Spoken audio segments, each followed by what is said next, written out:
어머니, 이거 드셔보세요. 제가 특별히 몸에 좋은 것만 넣어서 갈았어요. 아들은 그렇게 말하며 제 손에 차가운 유리잔을 쥐어주었습니다. 각 갈아 만든 신선한 오렌지 주스라더군요. 하지만 나는 알고 있었습니다. 그 달콤한 향기 속에 나를 죽일 맹독이 숨어 있다는 것을요. 찢어지는 가슴을 부여잡고 나는 살짝 그 잔을 다른 곳으로 밀어두었습니다. 그것도 모르고 아들은 5분 뒤 내 죽음을 확인하려는 듯 물었습니다. 어때요? 몸이 좀 가뿐하세요? 나는 텅 빈 눈으로 대답해 주었습니다. 글쎄다. 그 주스 며느리가 다 마셨는데. 아들의 눈동자가 공포로 흔들리던 그 찰나의 순간, 그것이 비극의 끝이 아니라 더 끔찍한 지옥의 시작이었음을 나는 미처 알지 못했습니다. 사연 시작 전에 무료로 할 수 있는 구독과 좋아요를 눌러주시면 제게 큰 힘이 됩니다. 시간을 며칠 전으로 되돌려 봅니다. 모든 악몽의 시작은 그날 유난히 햇살이 좋았던 화요일이었습니다. 나는 그날 새벽부터 분주했습니다. 우리 아들 민석이 요즘 회사 일 때문에 얼굴이 반쪽이 됐다는 며느리의 전화를 받고 가만히 있을 수가 있어야지요. 시장에서 제일 실한 쪽파를 사다가 밤새 다듬어 파김치를 담갔습니다.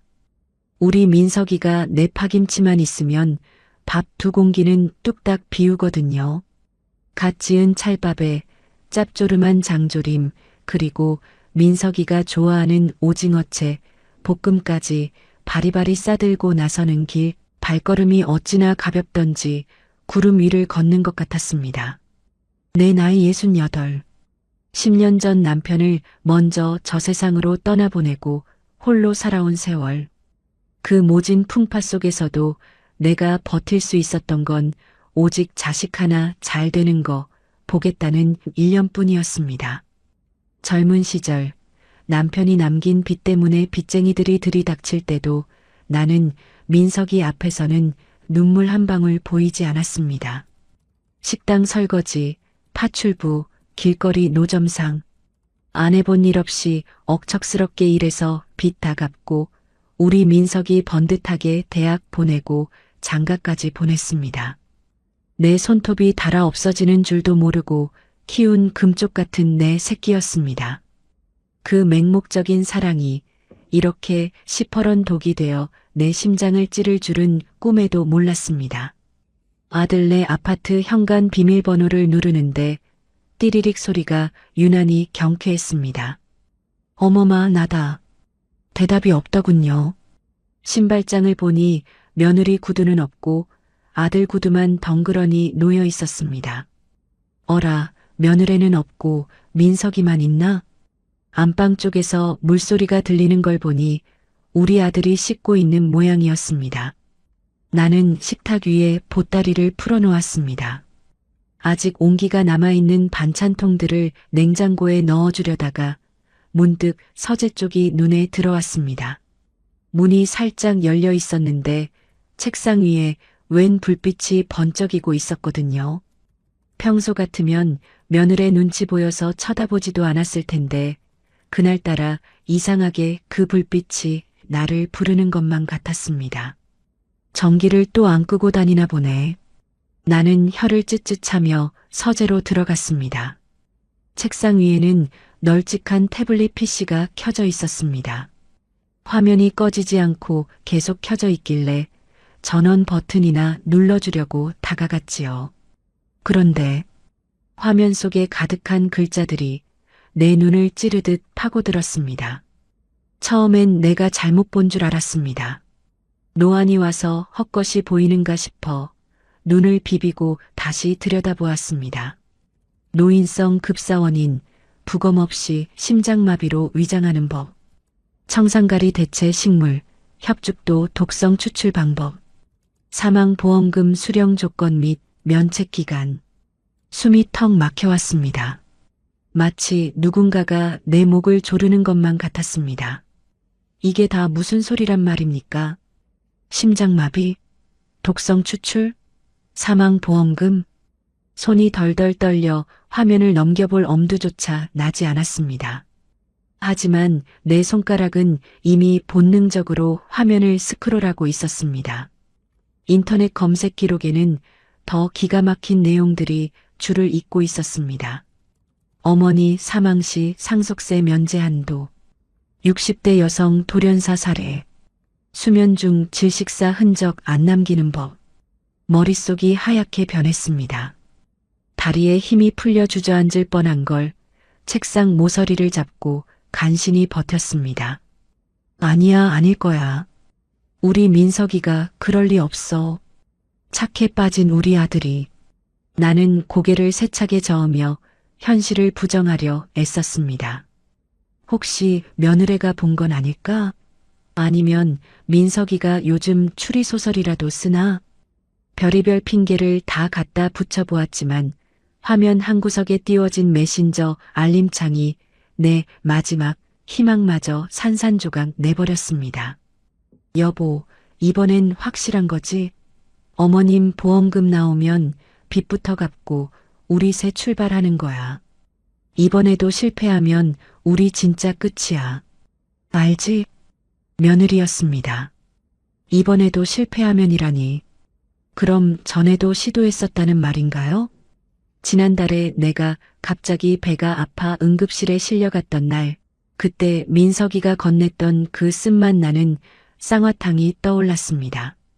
그때 의사 선생님이 단순 식중독이라고 했지만 고개를 갸웃거리던 모습이 스쳐 지나갔습니다. 엄마, 언제 오셨어요?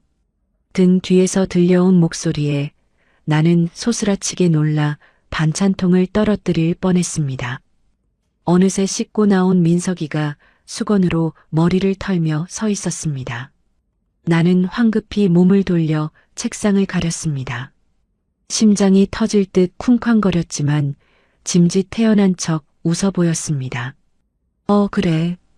방금 왔다. 너 씻는 소리 나길래 그냥 기다리며 조용히 있었지. 내 목소리가 떨리지 않았기를, 내 표정이 평소와 다르지 않았기를 간절히 빌었습니다. 민석이의 시선이 내 등 뒤 켜져 있는 태블릿 쪽으로 향하는 게 느껴졌습니다. 아들의 눈빛이 순간 매섭게 번뜩이는 걸 나는 보았습니다. 하지만 이내 순박한 웃음을 지으며 다가오더군요. 아유, 오셨으면 부르시지. 근데 서재엔 웬일이세요? 거긴 먼지 많아서 잘 안 들어가는데. 아들은 자연스럽게 내 어깨를 감싸 안으며 서재 밖으로 이끌었습니다.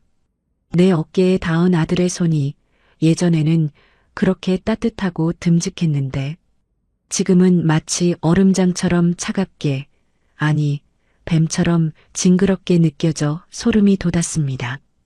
파김치 담갔다. 내가 좋아하잖니. 정말요? 역시 우리 엄마밖에 없네. 안 그래도 입맛 없었는데 잘 됐어요.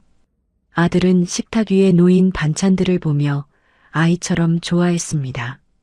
그 모습을 보며 나는 생각했습니다. 저 웃음 뒤에 지금 무슨 생각을 하고 있을까? 내가 봤을까봐 걱정하고 있을까? 아니면 언제쯤 이 늙은 어미를 처리할까 궁리하고 있을까? 집으로 돌아오는 버스 안에서 나는 하염없이 창밖만 바라보았습니다. 눈물이 흐르지 않았습니다. 너무 기가 막히고 원통해서 눈물조차 말라버린 것 같았습니다. 내 인생의 전부였던 아들입니다. 빚쟁이들한테 시달리던 그 지옥 같던 세월도, 남편 없이 홀로 견뎌야 했던 그 외로운 밤들도 오직 민석이 하나 보고 버텼습니다. 그런 자식이 돈 몇 푼 때문에 나를 죽이려 한다니요. 집에 도착해 멍하니 앉아 있는데 전화벨이 울렸습니다. 화면에 뜬 이름 사랑하는 아들. 전에는 저 이름만 봐도 입꼬리가 올라갔는데 지금은 저 글자가 저주처럼 보였습니다. 받지 말까 하다가 떨리는 손으로 통화 버튼을 눌렀습니다. 여보세요. 엄마, 집에 잘 가셨어요? 제가 모셔다 드렸어야 했는데 미안해요. 아들의 목소리는 여전히 다정했습니다. 꿀을 바른 듯 달콤한 그 목소리가 이제는 독을 품은 비수처럼 내 귀를 찔렀습니다. 엄마, 요즘 기력 많이 없으시죠? 안 그래도 제가 걱정돼서 이것저것 찾아봤는데요. 방송에서 봤는데 오렌지에다가 어떤 약초를 섞어 마시면 노인분들 면역력에 그렇게 좋대요. 직방이라더라고요. 심장이 덜컥 내려앉았습니다. 올 것이 왔구나. 아까 태블릿에서 봤던 청산가리 대체 식물, 협죽도 독성 추출. 그게 바로 그 약초라는 거겠지요. 그래서 말인데 엄마, 이번 주말에 제가 가서 해드릴게요. 재료도 제가 다 구했거든요. 엄마는 그냥 계시기만 하면 돼요. 제가 가서 아주 맛있게 갈아드릴게요. 맛있게 갈아주겠다니. 나를 죽일 독약을 그렇게 정성스레 갈아주겠다니. 나는 입술을 깨물어 터져나오는 신음소리를 삼켰습니다. 피 비린내가 입안에 감돌았습니다. 그래. 고맙다, 민서가. 애미 생각하는 건 우리 아들뿐이네. 내 입에서 나온 말이라고는 믿기지 않을 만큼 차분한 목소리였습니다.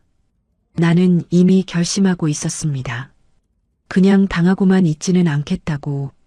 내가 어떻게 지켜온 목숨인데, 내가 어떻게 키운 자식인데, 이렇게 허망하게 자식 손에 죽어줄 수는 없다고 말입니다. 네, 엄마. 그럼 주말에 뵐게요. 기대하세요. 전화를 끊고 나서야 참았던 눈물이 댐 무너지듯 터져나왔습니다. 방바닥을 치며 울고 또 울었습니다.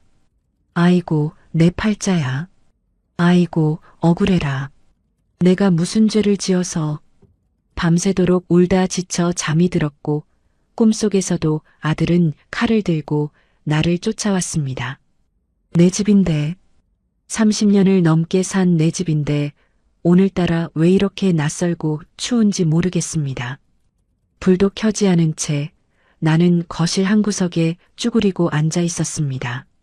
아까 아들 집 서재에서 봤던 그 끔찍한 글자들이 망막에 화인처럼 찍혀 지워지질 않았습니다. 청산가리 대체, 사망보험금, 그리고 내 귀를 의심케 했던 아들의 그 비굴한 통화 내용. 어머니요? 조만간 정리될 겁니다. 정리라니. 쓰레기를 치우듯, 낡은 가구를 갖다 버리듯 어미를 정리하겠다니. 내가 너를 어떻게 키웠는데. 남편 죽고 빚쟁이들이 들이닥쳐 살림살이에 빨간 딱지를 붙일 때도 나는 내 손을 꼭 잡고 버텼는데. 엄마는 괜찮아. 우리 민석이만 있으면 돼. 그렇게 입버릇처럼 말해왔는데 그 말이 너에게는 지긋지긋한 족쇄였나 봅니다. 얼마나 지났을까요? 정막을 깨고 현관문을 쿵쿵 두드리는 소리가 났습니다. 초인종도 누르지 않고 주먹으로 문을 내려치는 소리. 빚쟁이인가 싶어 가슴이 철렁했지만 들려오는 목소리는 더 끔찍한 사람의 것이었습니다. 어머니, 계신 거 다 알아요. 문 좀 여세요. 며느리였습니다. 혜진이, 내 며느리. 평소엔 명절 때나 억지로 얼굴 비치던 애가 연락도 없이, 그것도 이 야밤에 문을 부서져라 두드리고 있었습니다. 나는 떨리는 다리를 부여잡고 간신히 일어나 문을 열어주었습니다. 문을 열자마자 술 냄새가 확 끼쳐왔습니다. 며느리는 대낮부터 술을 마신 건지 얼굴이 붉게 상기된 채 비틀거리고 있었습니다. 아이고, 어머마. 이게 무슨 추태냐? 술 마셨니? 내가 코를 막으며 묻자 며느리는 비웃듯 입꼬리를 올리며 신발도 벗지 않고 거실로 성큼성큼 들어왔습니다. 추태요? 지금 추태가 문제예요? 우리가 죽게 생겼는데. 며느리는 소파에 가방을 던지듯 내려놓고는 나를 쏘아보았습니다. 그 눈빛에는 존경이나 예의 같은 건 찾아볼 수 없었습니다. 오직 경멸과 짜증, 그리고 탐욕만이 번들거리고 있었습니다. 죽게 생겼다니 또 그 소리냐? 민석이가 뭐라더냐? 민석이요? 그이 지금 한강 다리 위에 있어요. 심장이 덜컥 내려앉았습니다. 뭐, 한강이라니. 그게 무슨 소리냐? 빚쟁이들이 회사로, 집으로 들이닥치는데 당장 이번 달 못 막으면 감옥 간다고요. 그래서 죽어버리겠다고 나갔는데 어머니는 여기서 발 뻗고 잠이 오세요? 거짓말일 겁니다. 직감적으로 알 수 있었습니다. 아까 낮에 김 부장이라는 사람과 통화하며 비굴하게 빌던 놈이 죽을 용기가 있을 리 없습니다. 하지만 어미 마음이라는 게 참 묘합니다. 거짓말인 줄 알면서도 한강이라는 단어에 가슴이 미어지는 건 어쩔 수가 없더군요. 그래서 나보고 어쩌라는 거냐? 내가 가진 게 뭐 있다고. 어머니, 며느리가 갑자기 표정을 싹 바꾸며 내 앞으로 다가왔습니다. 그리고는 내 두 손을 덥석 잡더군요. 그 손이 어찌나 차갑고 끈적하던지 뱀이 내 몸을 감는 것 같아 소름이 돋았습니다. 솔직히 말할게요. 어머니, 보험 있잖아요. 아버님 돌아가시고 어머니 앞으로 들어놓은 거, 그거야. 내가 죽으면 나오는 사망보험 아니냐. 네, 그거요. 그거 지금 해지하면 얼마 안 나오지만 어머니가 만약에 돌아가시면 5억 나온다면서요. 숨이 턱 막혔습니다. 내 면전에 대고 내가 죽으면 나올 돈 액수를 읊어대고 있었습니다. 너 지금 나보고 죽으라는 거냐? 아유, 누가 죽으래요? 그냥 만약에 그렇다는 거죠. 근데 어머니 솔직히 이제 연세도 있으시고 살 만큼 사셨잖아요. 민석 씨 저렇게 힘들어하는데 어머니가 도와주실 수 있는 게 그것밖에 없으면 어미로서 결단 내려야 하는 거 아니에요? 살 만큼 살았다. 어미로서 결단 내려라. 며느리의 입에서 나온 말들이 비수가 되어 내 심장을 후벼 팠습니다.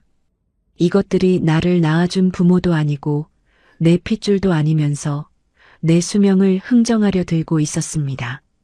미쳤구나. 내가 돈에 미쳤어. 내가 부들부들 떨며 손을 뿌리치자 며느리는 본색을 드러냈습니다. 그래요. 미쳤어요. 빚더미에 앉아보면 안 미치나 봐요. 어머니는 좋겠네요. 남편 빚 갚는답시고 민석 씨 고생시킨 거 생각 안 나세요? 민석 씨가 어머니 때문에 얼마나 고생했는지 아냐고요. 이제 어머니가 갚을 차례잖아요. 적반하장도 유분수지. 민석이 대학 등록금 내가 파출부에서 댔습니다. 민석이 기죽을까봐 용돈 한 번 밀린 적 없습니다. 그런데 지가 사치하고 낭비해서 생긴 빚을 내 탓으로 돌리고 있었습니다. 나가라. 나는 낮은 목소리로 말했습니다. 더 이상 말을 섞다가는 내 속이 터져 죽을 것 같았습니다. 뭐라고요? 당장 나가. 내 집에서 당장 꺼져. 나는 며느리의 등짝을 떠밀며 현관 쪽으로 몰아붙였습니다. 평생 큰 소리 한 번 안 내고 살아온 내가 악다구니를 쓰고 있었습니다. 아이고, 힘도 세시네. 늙은이가 밥심만 좋아서. 며느리는 밀려나면서도 악담을 퍼부었습니다. 두고 봐요. 나중에 후회하지 마세요. 민석 씨가 가만히 안 있을 거예요. 어머니가 안 도와주면 우리 다 같이 죽는 거예요. 알았어요? 쾅! 현관문을 닫고 걸쇠까지 걸어 잠갔습니다. 문 밖에서 며느리의 고함 소리가 몇 번 더 들리더니 이내 구두 발자국 소리가 멀어졌습니다. 나는 현관문에 등을 기대고 스르르 주저앉았습니다. 다리가 후들거려서 서 있을 수가 없었습니다. 집안은 다시 고요해졌지만 내 마음속에는 폭풍우가 몰아치고 있었습니다. 다 같이 죽는 거다. 그 말이 저주처럼 귓가를 맴돌았습니다. 정말 내가 죽어야 끝나는 걸까요? 내가 죽어주면 우리 민석이가 빚 다 갚고 행복하게 살 수 있을까요? 부엌으로 가서 물을 한 잔 마시려는데 식탁 위에 놓인 과도가 눈에 들어왔습니다. 순간 나쁜 마음이 들었습니다. 그래, 내가 없어지면 다 해결되겠지. 이렇게 비참하게 늙어서 짐 취급받느니 차라리 깨끗하게 가는 게 낫지 않을까? 나는 홀린 듯 과도를 집어들었습니다. 차가운 칼날이 손에 닿는 순간 서러움이 북받쳐 올랐습니다. 여보, 나 좀 데려가줘. 나 너무 힘들어. 당신 빚 다 갚고 이제 좀 편하게 사나 했는데 자식놈이 나를 잡아먹으려 하네. 눈물이 하염없이 흘러내려 식탁을 적셨습니다. 칼끝을 손목에 가져다 대려는 찰나 거실 바닥에 떨어져 있던 사진 액자가 눈에 들어왔습니다.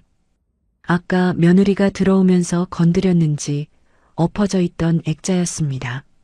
나는 떨리는 손으로 액자를 집어들었습니다. 민석이 대학 졸업식 날 학사모를 쓴 아들과 내가 환하게 웃고 있는 사진이었습니다. 그때는 참 행복했습니다. 이제 고생 끝이다. 우리 아들 장하다. 그렇게 생각하며 세상을 다 가진 듯 기뻤습니다. 그런데 사진 속 내 얼굴을 보니 문득 억울하다는 생각이 들었습니다. 저 때의 나는, 저렇게 환하게 웃고 있는 나는 미래의 아들이 나를 죽이려 할 줄은 꿈에도 몰랐겠지요. 내가 저놈을 어떻게 키웠는데, 내 청춘 다 바치고 내 피와 살을 깎아서 키웠는데, 내 목숨을 스스로 끊어서 저놈들 배를 불려준다고? 저 페르나들이 내 보험금으로 희희낙낙하며 떵떵거리고 살게 해준다고? 아니야. 이건 아니야. 갑자기 정신이 번쩍 들었습니다. 내가 왜 죽어야 합니까? 죽어야 할 사람은 내가 아니라 부모를 돈으로 보는 저 짐승만도 못한 것들입니다. 내가 죽으면 저들은 눈물 한 방울 흘리지 않을 겁니다. 오히려 잘 죽었다며 건배를 할지도 모릅니다. 그 꼴은 죽어서도 눈 못 감습니다. 절대로 못 봅니다. 나는 과도를 식탁 위에 쾅 소리나게 내려놓았습니다. 그리고 눈물을 닦았습니다. 독한 마음이 올라왔습니다. 그래, 죽을 때 죽더라도 내 죗값은 치르게 해주고 죽어야겠다. 괴물을 낳은 죄 내가 갚고 가야겠다. 그때 전화벨이 울렸습니다. 사랑하는 아들. 아까 며느리가 한강에 있다던 그 아들이었습니다. 받지 않았습니다. 전화기는 끊임없이 울려댔고 곧이어 문자가 도착했습니다. 엄마, 혜진이 다녀갔죠? 미안해요. 걔가 마음이 급해서 그래요. 제가 다 설명할게요. 내일 찾아뵐게요. 설명? 무슨 설명을 하겠다는 겁니까? 어떻게 하면 고통 없이 죽여주겠다는 설명이라도 하겠다는 겁니까? 나는 답장을 보내지 않았습니다. 대신 장롱 깊숙한 곳에서 낡은 녹음기를 꺼냈습니다. 남편이 살아생전 노래 연습하겠다고 샀던 투박한 녹음기였습니다. 먼지를 닦아내고 건전지를 갈아 끼웠습니다. 빨간 녹음 버튼을 눌러보니 지직거리는 소리와 함께 작동이 되더군요. 내일 온다고 했지? 그래, 와라. 내가 무슨 말을 짓거리든, 내가 무슨 짓을 꾸미든, 내가 다 기록해두마.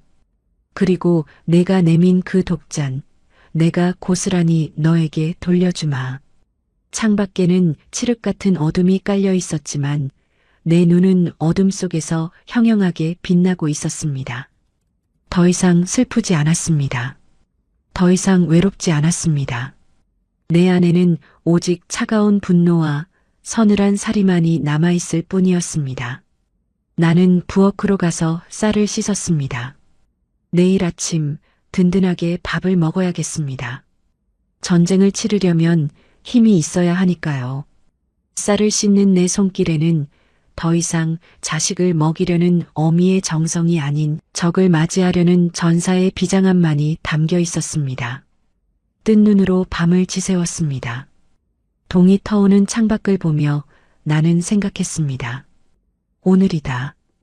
오늘 놈이 연락을 해올 것이다. 어제 며느리가 다녀갔고 아들이 내일 연락하겠다는 문자를 남겼으니 이제 본격적인 작전 개시를 알리는 신호탄이 터질 차례였습니다. 오전 10시가 조금 넘은 시각, 예상대로 전화벨이 울렸습니다. 사랑하는 아들. 화면에 뜬 그 글자가 이제는 나를 죽일 자객으로 보였습니다.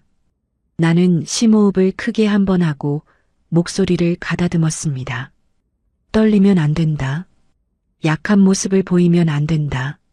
나는 이제 그냥 늙은 어미가 아니라 내 목숨을 지켜내야 할 전사니까요. 여보세요. 최대한 건조하게 하지만 평소와 다름없는 톤으로 전화를 받았습니다. 엄마, 저예요, 민석이. 수화기 너머로 들려오는 아들의 목소리는 젖어 있었습니다. 어제 며느리한테 들은 얘기로는 한강에 가서 중내 산해했다던데 그래서인지 목이 잔뜩 잠겨 있었습니다. 연기일까요? 아니면 정말 죽을 만큼 힘든 걸까요? 정 같았으면 아이고 목소리가 왜 그러냐며 걱정부터 앞섰겠지만 지금은 냉소만이 흘러나왔습니다. 그래, 무슨 일이냐? 어제 내 처가 다녀갔다. 네. 혜진이한테 얘기 들었어요. 걔가 마음이 급해서 엄마한테 실례를 했나 봐요. 제가 대신 사과드릴게요. 죄송해요, 엄마. 사과라. 말로는 죄송하다면서 속으로는 무슨 칼을 갈고 있을지 뻔했습니다. 됐다. 사과는 무슨. 그런데 할 말이란 게 뭐냐? 아들은 잠시 뜸을 들였습니다. 침 넘어가는 소리가 수화기를 타고 들려왔습니다. 그리고 이내 준비해둔 대사를 읊조리기 시작했습니다. 엄마, 요즘 기력 많이 없으시죠? 안 그래도 제가 엄마 걱정돼서 잠이 안 오더라고요. 어제 혜진이랑 얘기하다가 우리가 너무 엄마한테 받기만 하고 못 챙겨드린 것 같아서 반성 많이 했어요. 반성? 지나가던 개가 웃을 소리였습니다. 어제 며느리가 와서 폐악질을 부리고 간 게 불과 몇 시간 전인데 하루아침에 반성을 했다니요. 그 뻔한 거짓말에 구역질이 올라왔지만 나는 꾹 참았습니다. 놈이 본색을 드러낼 때까지 기다려야 했습니다.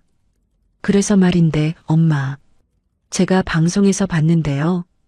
오렌지에다가 어떤 약초를 섞어 마시면 노인분들 기력 회복이랑 면역력에 그렇게 좋대요. 직방이라더라고요. 올 것이 왔구나.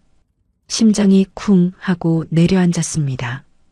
청산가리 대체 식물, 협죽도 독성 추출.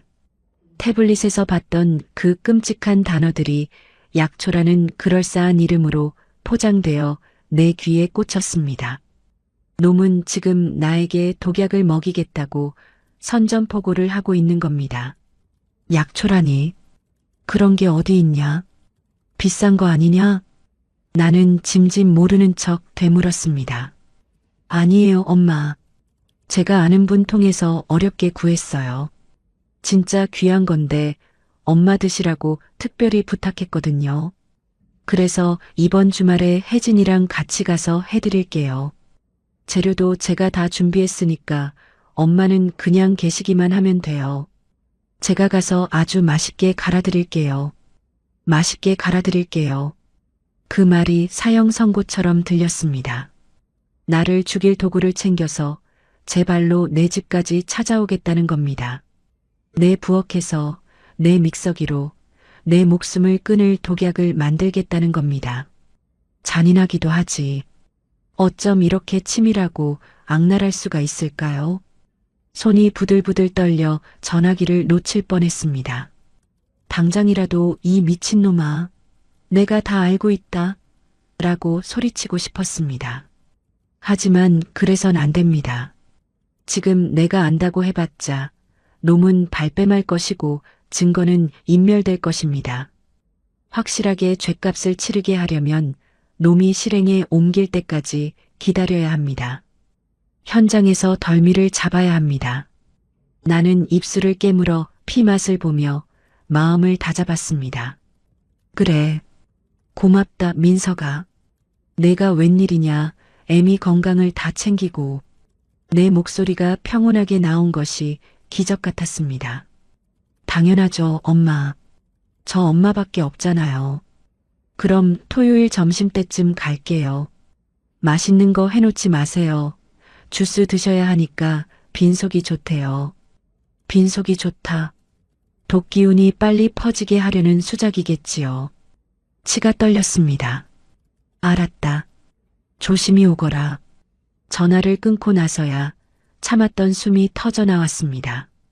흑, 흐, 서러움이 복받쳐 올랐습니다.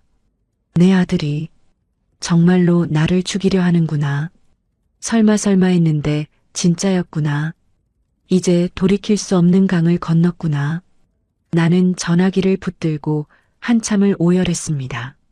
하지만 슬픔은 오래가지 않았습니다. 지금 울고 있을 시간이 없었습니다. 토요일까지 남은 시간은 이틀. 그동안 나는 살아남을 준비를 해야 했습니다. 옷을 갈아입고 집을 나섰습니다. 시장으로 향하는 발걸음이 돌덩이처럼 무거웠지만 눈빛만은 형형하게 빛나고 있었습니다. 단골 과일 가게 앞에 멈춰 섰습니다. 할머니, 오셨어요? 오늘도 사과? 주인 아저씨가 반갑게 아는 체를 했습니다. 아니, 오늘은 오렌지 주게. 아주 싱싱하고 색깔 고운 걸로. 오렌지요? 할머니 오렌지 잘 안 드시잖아요. 시다고. 누가 좀 해달라고 해서. 아주 노랗고 예쁜 걸로 골라줘봐. 아저씨가 골라주는 오렌지를 받아들고 나는 유심히 살펴보았습니다. 이 정도면 아들이 가져올 독주스와 색깔이 비슷할까? 혹시 놈이 다른 걸 섞어서 색이 다르면 어쩌지? 불안한 마음에 당근도 사고 귤도 샀습니다. 색깔을 맞추기 위해서라면 무엇이든 할 작정이었습니다. 집으로 돌아와 믹서기를 꺼냈습니다. 식탁 위에 오렌지와 당근, 귤을 늘어놓고 비장한 심정으로 칼을 들었습니다. 싹둑, 싹둑. 오렌지를 자르는 칼질 소리가 적막한 집안을 울렸습니다. 마치 내 미련을 잘라내는 소리 같았습니다. 믹서기에 과일들을 넣고 버튼을 눌렀습니다. 윙윙윙. 요란한 모터 소리가 돌아가며 노란 액체가 만들어졌습니다. 한 모금 마셔보았습니다. 달고 시원했습니다. 이렇게 맛있는 걸 놈은 도구로 바꾸려 하다니. 나는 유리병 여러 개의 주스를 나눠 담았습니다. 색깔을 조금씩 다르게 해서 아들이 만들어 올 주스와 가장 비슷한 걸 바꿔치기 할 생각이었습니다. 그리고 냉장고 깊숙한 곳, 김치통 뒤와 야채 칸 구석에 병들을 숨겨두었습니다. 이것들이 내 생명줄이자 아들을 단죄할 무기가 될 것입니다. 토요일 아침이 밝았습니다. 결전의 날입니다. 나는 아침 일찍 일어나 집안을 청소했습니다. 먼지 한 톨 없이 깨끗하게 닦고 또 닦았습니다. 마치 손님을 맞이하는 주인이 아니라 전장으로 나가는 장수처럼 말이죠. 오후 1시 초인종 소리가 울렸습니다. 딩동딩동. 그 소리가 심장 박동 소리와 겹쳐 귀가 멍해질 지경이었습니다. 인터폰 화면에 아들과 며느리의 얼굴이 떴습니다. 아들은 양손 가득 쇼핑백을 들고 있었고 며느리는 그 뒤에서 무표정하게 서 있었습니다. 누구세요? 짐짓 모르는 척 물었습니다. 엄마, 저예요. 민석이. 아들의 목소리는 밝고 경쾌했습니다. 가증스러운 것. 문을 열어주자 아들이 환하게 웃으며 들어왔습니다. 엄마, 잘 계셨어요? 그 뒤로 며느리가 따라 들어왔습니다. 안녕하세요, 어머니. 목소리에 영혼이라곤 하나도 없는 건조한 인사였습니다. 그래, 어서 오너라. 나는 그들을 거실로 안내했습니다. 아들은 쇼핑백을 식탁 위에 올려놓으며 부산을 떨었습니다. 엄마, 제가 진짜 좋은 거 구해왔어요. 이거 드시면 10년은 젊어지실 거예요. 쇼핑백 안에서 주섬주섬 꺼내는 것들. 오렌지 몇 개와 정체불명의 검은 봉투. 저 봉투 안에 독초가 들어있겠지요. 며느리는 소파에 앉아 다리를 꼬고 핸드폰만 들여다보고 있었습니다. 혜진아, 너도 인사 좀 제대로 드려. 민석 씨가 엄마 드리려고 얼마나 고생해서 준비했는데. 아들이 며느리 눈치를 보며 한마디 했지만 며느리는 콧방귀를 뀌었습니다. 알았어요, 민석 씨. 근데 나 목말라. 물 좀 줘. 민석 씨. 평소엔 야, 너 하던 애가 내 앞이라고 꼬박꼬박 민석 씨라 부르는 꼴이 가소로웠습니다. 나를 속이려고 작정을 했구나. 부부가 쌍으로 연극을 하고 있구나. 엄마, 잠깐만 앉아 계세요. 제가 금방 갈아드릴게요. 아들은 믹서기를 꺼내고 부엌을 차지했습니다. 나는 소파에 앉아 곁눈질로 아들의 행동을 하나하나 감시했습니다. 오렌지 껍질을 까는 손길이 미세하게 떨리는 게 보였습니다. 그리고 문제의 검은 봉투를 여는 순간 아들이 주위를 살피듯 두리번거렸습니다. 나는 재빨리 시선을 TV로 돌리는 척했습니다. 윙윙. 믹서기가 돌아가기 시작했습니다. 죽음의 레시피가 완성되고 있었습니다. 내 심장도 믹서기 소리에 맞춰 쿵쾅거렸습니다. 이제 곧 바꿔치기 타이밍이 올 것입니다. 나는 식탁 아래 숨겨둔 내 주스병의 위치를 다시 한번 마음속으로 확인했습니다. 아, 맞다. 얼음 좀 넣어야겠네. 아들이 냉장고 문을 열었습니다. 순간 나는 숨을 멈췄습니다. 혹시 내가 숨겨둔 주스병을 들키면 어쩌지? 다행히 아들은 냉동실만 열고 얼음을 꺼냈습니다. 휴. 여보, 당신 가서 컵 좀 꺼내봐. 아들이 며느리를 불렀습니다. 아, 귀찮게 진짜. 민석 씨가 해. 며느리는 꿈쩍도 하지 않았습니다. 아들은 난처한 표정으로 나를 보며 멋쩍게 웃었습니다. 하, 혜진이가 요즘 일을 많이 해서 피곤한가 봐요. 제가 할게요. 저런 못난 놈. 마누라한테 꽉 잡혀서 제 어미 죽이는 일에도 마누라 시중이나 들고 있다니. 불쌍하기도 하고 한심하기도 했습니다. 하지만 연민은 사치입니다. 잠시 후 믹서기 소리가 멈췄습니다. 다 됐다. 엄마, 진짜 맛있게 됐어요. 아들이 유리병에 담긴 노란 주스를 들고 환호성을 질렀습니다. 그 색깔은 내가 준비한 주스와 소름 끼치도록 똑같았습니다. 하늘이 도운 걸까요? 근데 손에 뭐가 묻었네. 끈적거려. 씻고 올게요. 아들이 화장실로 향했습니다. 기회입니다. 하늘이 주신 단 한 번의 기회. 나는 벌떡 일어났습니다. 소파에 앉아있던 며느리가 고개를 들었습니다. 어머니, 어디 가세요? 목이 말라서 물 좀 마시려고. 나는 태연하게 부엌으로 걸어갔습니다. 내 등 뒤로 며느리의 시선이 꽂히는 게 느껴졌지만 뒤돌아보지 않았습니다. 식탁 위에 놓인 아들이 만든 죽음의 주스, 그리고 싱크대 하부장 깊숙이 숨겨둔 생명의 주스. 이제 내 손끝에 내 운명이 달려 있습니다. 나는 심호흡을 멈추고 손을 뻗었습니다. 내 손끝이 덜덜 떨리고 있었습니다. 이것은 단순한 떨림이 아닙니다. 살기 위한 본능적인 몸부림이자 내 아들을 심판대로 올리기 위한 마지막 카운트다운이었습니다. 식탁 위에는 아들이 방금 갈아놓은 노란 주스병이 놓여 있었습니다. 겉보기에는 싱그러운 오렌지 주스였지만 내 눈에는 그 위로 시커먼 도관계가 피어오르는 것만 같았습니다. 아까 아들이 검은 봉투에서 털어넣던 그 정체불명의 가루, 그것이 섞인 명백한 살인 도구였습니다. 지금이다. 지금밖에 없다. 거실 소파에 앉아있는 며느리의 뒤통수가 보였습니다. TV 소리가 요란하게 울려 퍼지고 있었지만 내 귀에는 오직 내 거친 숨소리만 들렸습니다. 아들은 화장실에 들어갔고 물 틀어지는 소리가 들려왔습니다. 그 소리가 멈추기 전까지 내게 주어진 시간은 길어야 1분 남짓.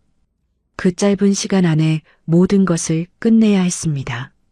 나는 살금살금 하지만 재빠르게 냉장고로 다가갔습니다. 냉장고 문을 여는 소리조차 놈들에게 들릴까봐 조심스러웠습니다. 기익. 오래된 냉장고 경첩 소리가 오늘따라 천둥 소리처럼 크게 들렸습니다. 나는 숨을 멈추고 재빨리 야채 칸 깊숙한 곳을 더듬었습니다. 어제 내가 만들어 숨겨둔 똑같은 색깔의 오렌지 주스병. 차가운 유리병의 감촉이 손에 닿자 온몸에 전율이 흘렀습니다. 찾았다. 이제 가장 위험한 순간입니다. 나는 식탁 위에 놓인 독주스병을 집어들고 동시에 내가 꺼낸 정상 주스병을 그 자리에 놓아야 합니다. 두 병은 모양도 색깔도 쌍둥이처럼 똑같았습니다. 아들놈이 의심하지 않게 하려고 내가 얼마나 시장을 뒤지고 다녔던가요? 그 노력이 헛되지 않았기를. 나는 식탁에 있던 독주스병을 낚아채듯 집어들었습니다. 그리고 그 자리에 내 주스병을 내려놓았습니다. 탁! 유리병이 식탁에 닿는 소리가 났습니다. 순간 거실에 있던 며느리가 고개를 돌리는 것 같아 등골이 오싹했습니다. 어머니, 뭐 찾으세요? 며느리의 목소리가 들려왔습니다. 심장이 입 밖으로 튀어나올 뻔했습니다. 나는 황급히 독주스병을 앞치마 속에 감추며 컵에 물을 따르는 신용을 했습니다. 목이 말라서 물 좀 마신다. 컵이 어디 있더라. 내 목소리가 염소 소리처럼 떨리고 있었습니다. 제발 눈치채지 마라. 제발 이쪽으로 오지 마라. 아, 컵은 찬장에 있잖아요. 치매 오신 거 아니에요? 며느리는 짜증 섞인 투로 대꾸하더니 다시 TV로 고개를 돌렸습니다. 치매라니. 내 눈에는 내가 벌써 다 죽어가는 노인네로 보이겠지만 내 정신은 그 어느 때보다 맑고 또렷하다. 나는 안도의 한숨을 삼키며 앞치마 속에 숨긴 독주스병을 싱크대의 하부장 깊숙한 곳 쌀독 뒤편 어둠 속으로 밀어 넣었습니다. 이제 증거는 확보되었습니다. 그리고 식탁 위에는 내가 만든 안전하지만 치명적인 덫이 놓여 있습니다. 철컥. 화장실 문이 열리는 소리가 났습니다. 타이밍 한번 기가 막혔습니다. 1초만 늦었어도 아들놈과 정면으로 마주칠 뻔했습니다. 나는 태연하게 물을 한 모금 마시며 거실로 걸어나갔습니다. 어우, 개운해. 어머니, 물 드셨어요? 아들이 물기 젖은 손을 털며 나왔습니다. 얼굴에는 효도하는 아들이라는 가면을 완벽하게 쓰고 있었습니다. 저 가면 뒤에 숨겨진 악마의 민낯을 이제 곧 벗겨주마. 그래, 물 한 잔 마셨다. 이제 다 된 거냐? 나는 짐짓 기대에 찬 목소리로 물었습니다. 아들은 식탁으로 가서 내가 바꿔치기에 둔 주스병을 집어들었습니다. 그럼요. 이게 바로 그 유명한 특제 효도 주스입니다. 색깔 좀 보세요. 아주 진국이죠? 아들은 병을 들어 보이며 뿌듯해했습니다. 내가 만든 독주스가 아니라 내가 만든 꿀 주스인 줄도 모르고 말이죠. 그 모습을 보니 헛웃음이 나올 뻔했습니다. 인생이란 참으로 아이러니합니다. 죽이려는 자는 살리는 약을 들고 있고 살려는 자는 죽이는 증거를 품고 있으니 말입니다. 자, 어머니, 컵 가져오세요. 제가 따라 드릴게요. 아들이 재촉했습니다. 나는 찬장에서 가장 예쁜 유리잔을 꺼내 식탁 위에 놓았습니다. 아들은 병뚜껑을 열고 주스를 콸콸 따랐습니다. 노란 액체가 컵에 차오르는 동안 아들의 눈빛이 미세하게 흔들리는 걸 보았습니다. 기대감일까요? 죄책감일까요? 아니면 이제 곧 내 숨이 끊어질 거라는 희열일까요? 자, 드세요. 원샷 하셔야 효과가 좋아요. 아들이 컵을 내밀었습니다. 나는 그 컵을 받아들고 코끝에 갖다 대 보았습니다. 상큼한 오렌지 향이 났습니다. 내가 어제 정성껏 갈아 만든 달콤한 향기였습니다. 하지만 아들의 눈에는 내가 독을 들이마시기 직전에 가여운 재물로 보였겠지요. 아들은 침을 꼴깍 삼키며 내 입술만 쳐다보고 있었습니다. 나는 컵을 입에 대려다가 문득 미간을 찌푸렸습니다. 아이고, 냄새가 왜 이리 시큼하냐? 갑자기 속이 울렁거리는구나. 네, 시큼하다뇨? 오렌지라 원래 새콤달콤한 건데. 아들이 당황하며 물었습니다. 아니야, 내 속이 문제지. 아까 아침 먹은 게 체했나 보다. 빈속에 먹어야 좋다는데 이러다가 다 토하면 아까워서 어쩌냐. 나는 컵을 식탁에 탁 내려놓았습니다. 아들의 표정이 굳어졌습니다. 계획이 틀어질까봐 초조해하는 기색이 역력했습니다. 그래도 한 모금이라도 드셔보세요. 엄마 위해서 만든 건데. 아들이 애원하듯 말했습니다. 그 애절한 목소리가 오히려 내 결심을 굳히게 했습니다. 너는 끝까지 나를 죽여야만 속이 시원하겠구나. 나는 고개를 돌려 거실 소파에 앉아 있는 며느리를 바라보았습니다. 핸드폰 게임을 하고 있는지 연신 화면을 두드리고 있는 며느리. 내 재산을 탐내고 남편을 부추겨 이 사단을 만든 장본인. 내가 그렇게 원하던 돈, 그리고 내 남편이 만든 정성. 내가 다 가져가거라. 어머마. 내가 불렀습니다. 며느리는 고개도 들지 않고 건성으로 대답했습니다. 네, 왜요? 내 남편이 나 생각해서 만든 건데 내가 지금 속이 영 안 좋아서 못 먹겠다. 버리긴 아깝고 재료도 비싼 거라는데 내가 마시렴. 네, 제가요? 며느리가 그제야 고개를 들고 짜증 섞인 표정을 지었습니다. 아휴, 어머니 드시라고 만든 걸 제가 왜 먹어요? 전 주스 별로 안 좋아해요. 아니다. 너도 요즘 피곤해 보이더라. 이거 마시면 기운이 난다잖니. 그리고 며느리가 마시면 우리 손주라도 빨리 생기지 않겠냐. 어서 마셔라. 남편 정성이 갸륵하잖니. 내 말에 아들이 기겁을 하며 끼어들었습니다. 엄마. 그건 엄마 드셔야죠. 혜진이는 나중에 또 만들어주면 되고. 아들의 목소리가 가늘게 떨렸습니다. 차마 거기 독 들었어. 라고 말은 못하고 안절부절 못하는 꼴이라니. 나는 쐐기를 박았습니다. 아니야, 난 나중에 속 좀 가라앉으면 먹으마. 이건 얼음 녹으면 맛없어서 안 된다. 어머마, 시애미가 주는 거다. 사양 말고 받아라. 나는 컵을 들고 며느리 앞으로 다가갔습니다. 며느리는 귀찮다는 듯 인상을 찌푸리더니 핸드폰을 내려놓고 일어났습니다. 아, 진짜. 알겠어요. 주시면 되잖아요. 며느리가 내 손에서 컵을 낚아챘습니다. 그 순간 아들이 비명을 지르듯 소리쳤습니다. 혜진아. 왜 그래? 당신이 만든 거라며. 내가 먹어준다니까. 며느리는 아들을 흘겨보더니 주저없이 컵을 입에 댔습니다. 아들의 눈이 튀어나올 듯 커졌습니다.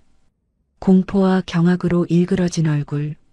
자신의 손으로 만든 독약을 사랑하는 아내가 마시려는 순간 그는 입을 뻐끔거렸지만 아무 소리도 내지 못했습니다. 지금 멈추게 하면 모든 게 들통날 테니까요. 자신의 범죄가 탄로 나는 게 두려워 아내의 목숨을 방치하는 비겁한 놈. 그게 바로 내 아들 민석이의 실체였습니다. 꿀꺽, 꿀꺽. 며느리의 목을대가 움직였습니다. 노란 주스가 며느리의 식도를 타고 내려가는 것이 적나라하게 보였습니다. 한 모금, 두 모금. 며느리는 단숨에 주스를 비워냈습니다. 좋다. 며느리가 빈 잔을 탁 내려놓으며 입술을 닦았습니다. 어우, 달달하니 맛있네. 당신 솜씨 좋다. 오렌지 말고 뭐 넣은 거야? 며느리는 아무렇지 않게 웃으며 다시 소파에 앉았습니다. 아들은 굳은 석상처럼 그 자리에 못 박혀 있었습니다. 얼굴은 백지장처럼 하얗게 질렸고 이마에는 식은 땀이 송골송골 맺혔습니다. 눈동자는 쉴 새 없이 며느리의 동태를 살피고 있었습니다. 언제 쓰러지나? 언제 거품을 무나? 온갖 끔찍한 상상이 놈의 머릿속을 지배하고 있겠지요. 1분, 2분. 시간이 흐를수록 집안에는 숨막히는 정적이 감돌았습니다. TV 소리마저 놈의 귀에는 들리지 않을 겁니다. 나는 식탁 의자에 앉아 태연하게 그 광경을 지켜보았습니다. 마치 재미있는 연극을 관람하는 관객처럼 말입니다. 속으로는 피눈물을 흘리고 있었지만 겉으로는 차가운 미소를 머금고 있었습니다. 3분이 지났습니다. 며느리는 여전히 멀쩡했습니다. 오히려 어우 배부르네. 한숨 잤으면 좋겠다 하며 하품을 해댔습니다. 아들의 표정이 혼란으로 뒤덮였습니다. 왜지? 왜 아무 반응이 없지? 약이 잘못됐나? 양이 부족했나? 놈의 눈동자가 갈피를 잡지 못하고 흔들렸습니다. 그리고 5분이 지났을 때 아들은 더 이상 참지 못하고 확인하고 싶어졌을 겁니다. 혹시 내가 마신 건 아닌지, 혹시 자신이 헛것을 본 건 아닌지. 아들이 천천히 고개를 돌려 나를 바라보았습니다. 그 눈빛에는 두려움과 기대, 그리고 일말의 희망이 섞여 있었습니다. 어머니, 주스 맛있으셨죠? 몸이 좀 어떠세요? 드디어 나왔습니다. 놈의 입에서 나온 놈을 파멸로 이끌 결정적인 질문. 나는 그 질문을 듣는 순간 마지막 남은 모정의 끈을 놓아버렸습니다. 이제 돌이킬 수 없습니다. 이 연극의 막을 내릴 시간입니다. 나는 식탁 아래 숨겨둔 녹음기의 버튼이 제대로 눌려 있는지 손끝으로 확인했습니다. 그리고 천천히 고개를 들어 아들의 눈을 똑바로 응시했습니다. 내 눈빛은 더 이상 자애로운 어머니의 것이 아니었습니다. 죄인을 심판하는 재판관의 눈빛, 아니, 복수의 칼을 든 처단자의 눈빛이었습니다. 나는 입을 열었습니다. 아주 낮고 서늘한 목소리로, 글쎄다, 그 주스, 방금 내 처가 다 마셨는데. 순간 아들의 동공이 지진난 듯 흔들리는 것을 보았습니다. 입술이 파르르 떨리고 다리에 힘이 풀려 휘청거리는 것을 보았습니다. 이제 곧 지옥문이 열릴 것입니다. 내가 내게 주려 했던 그 지옥을 이제 내가 맛볼 차례다. 시간이 멈춘 것 같았습니다. 내 입에서 나온 그 한마디가 공기를 얼려버린 듯 했습니다. 아들은 믿을 수 없다는 표정으로 멍하니 나를 응시하다가 천천히 고개를 돌려 소파에 앉아있는 며느리를 바라보았습니다. 며느리는 아무 영문도 모른 채 핸드폰을 보며 낄낄대고 있었습니다. 그 평화로운 모습이 아들에게는 지옥도처럼 보였을 겁니다. 혜진아. 아들의 입술이 파르르 떨렸습니다. 뭐야? 왜 그래? 며느리가 귀찮다는 듯 고개를 들었습니다. 그 순간 아들의 이성이 툭 끊어지는 소리가 들렸습니다. 혜진아, 뱉어. 당장 뱉어. 아들이 짐승 같은 비명을 지르며 며느리에게 달려들었습니다. 식탁 의자가 뒤로 나동그라지고 쇼핑백이 바닥으로 쏟아졌습니다. 갑작스러운 사태에 며느리는 기겁을 하며 뒤로 물러났습니다.